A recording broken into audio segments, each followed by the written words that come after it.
Sydney property falls. Let's have a look. Hello everyone, Florian.Heise here, and welcome to another episode of HeiseSays. Grab your stein of coffee because property that always goes up isn't. Sydney property falls again, everyone. Now, how big is this fall going to be? Is it going to be dramatic and finally make housing in Sydney affordable for the average Australian? Yeah, nah, mate. Sorry to those of you in New South Wales, I used the M word, mate. I know your politicians aren't allowed to use that. What a joke this country's becoming. Anyway, so let's look at this article written by Poppy Johnson from Yahoo Finance. After slowing growth throughout 2022, house prices remained flat across all capital cities in April, according to the latest Property Track Home Price Index. According to the index, house prices rose just 0.13% month-on-month, with home prices in Sydney and Hobart falling for the first time since early in the pandemic. Hobart has, and all of Tasmania actually, property has just gone insane. I remember when we were looking there at property prices, and it's just nuts. It's just nuts what stuff's going for. Home prices fell 0.1% in Australia's biggest Sydney, with Hobart's market dropping 0.44%. Sydney's property market has been cooling since mid-2021, with the median house price of $1.2 million out of the reach for many buyers. Yeah, $1.2 million. And if you look at some of these properties, it's just the land. You'll have to demo the house and rebuild. It's insane. It really is. Now, let's have a look at capital city prices. Actually, let's look at Sydney. Sydney asking prices here from SQM, another property data source. We go full screen here, and we see, okay, look at that. We're up 1.7. You go back here. If we take 10% off 1.7, that's what, 170 grand? Nearly 200 grand? You're talking about 1.5.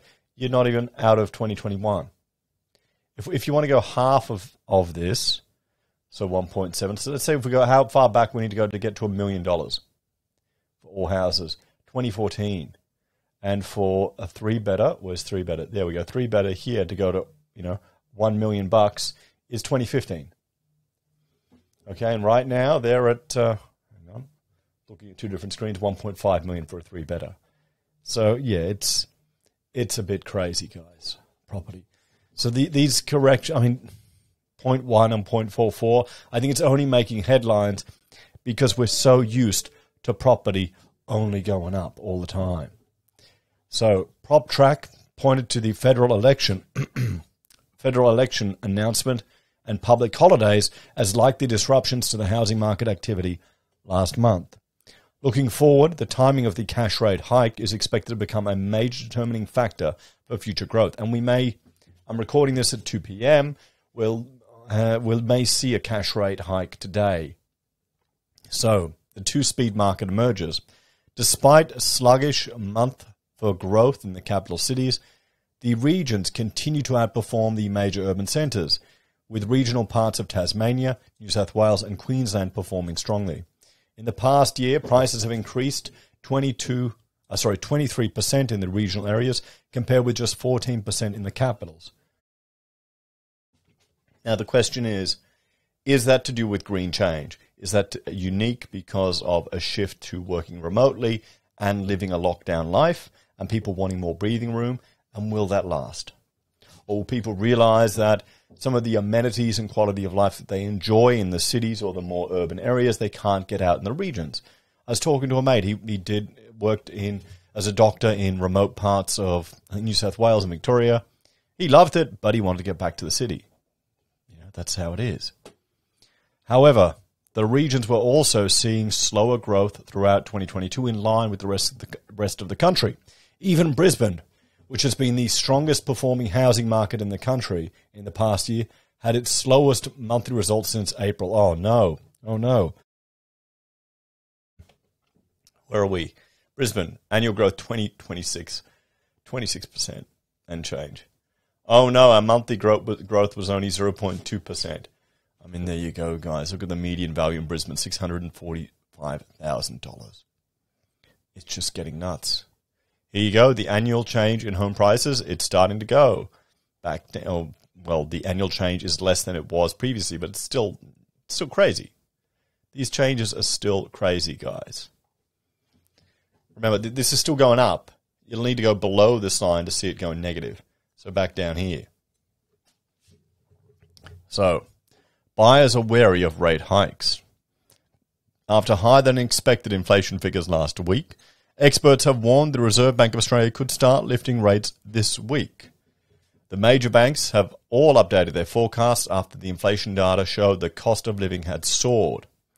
A rise in the cash rate will most likely be passed on by the banks, meaning customers will see their mortgage monthly repayment rates rise and potentially reduce the amount buyers can afford. So the question is, will that cool the market? So guys, let's have a talk about this one. So Sydney property, it's fallen a tiny amount, not even 1%, 0.1%. Hobart has fallen nearly 0.5% at 0.44. So have we seen the peak, and is the market starting to cool down? And here's the thing, there are people who are hoping for a big crash, a big calamitous crash, 50%, 70% crash, correction in the markets. Remember when the RBA was predicting a 40% crash a year ago? And what happened there? You know, that was one of their modeling. That was their worst case modeling analysis to look at the implications of it, and the media picked up on it because negative news, negative property news, it gets views. It gets eyeballs here in Australia. You've got the people who are heavily invested in property are interested to see what's going on. You've got everyone who's trying to get into the market is hoping for a correction to jump in. But you also have our political class that uses it to stimulate the economy and to get voter support. I'm of the opinion now that we're more likely, the more negative news there is about property, the greater the chances are of significant government intervention to, ward it off. Or it could be used to stoke fear to encourage our politicians to intervene in a certain way.